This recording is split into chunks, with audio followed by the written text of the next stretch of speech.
நன்றி. நன்றிங்கிற வார்த்தைக்கு அர்த்தமே தெரியாத மனிதர்கள் இன்னைக்கு நெறைய பேர் இருக்காங்க. அதுவும் நம்ம தமிழ் சினிமாவுல நன்றிங்கிற வார்த்தைக்கு அர்த்தமே தெரியாம, நன்றி விசுவாசமே இல்லாத நடிகர்கள் நெறைய பேர் இருக்காங்க. அதிலும் 1, 2, 3 நடிகர்கள் மட்டும் நன்றி விசுவாசம் நடந்துக்கிறாங்க. அதுல முக்கியமான நடிகர், நம்ம குணச்சித்திர நடிகர், துணை நடிகர் எம்.எஸ். பாஸ்கர் அவர்தாங்க. ஐயா எம்.எஸ். பாஸ்கர் அவர்களுக்கு மத்திய அரசான சிறந்த விருது குடுத்து கௌரவிச்சிருக்காங்க. அந்த விருத வாங்கிக்கிட்டு எம்.எஸ். பாஸ்கர் செஞ்ச முதல் வேலை என்னன்னு பார்த்தீங்கன்னா, நேரா போய் கேப்டனுடைய சமாதியில வச்சு, அந்த விருத அங்க வச்சு, அவர்கிட்ட கேப்டன் கிட்ட ஆசீர்வாதம் வாங்கி விழுந்து கும்பிட்டுருக்காங்க. இந்த செயல ஏன் அவர் செஞ்சாரு தெரியுங்களா?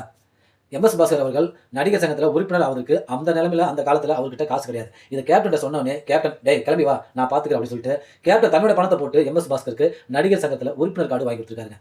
இந்த நன்றி விசுவாசம் தான் இன்னைக்கு எம்.எஸ். பாஸ்கர் ஐயா அந்த தேசிய விருத வாங்கிட்டு போய் கேப்டனுடைய சமாதியில வச்சு ஆசீர்வாதம் வாங்கியிருக்காரு.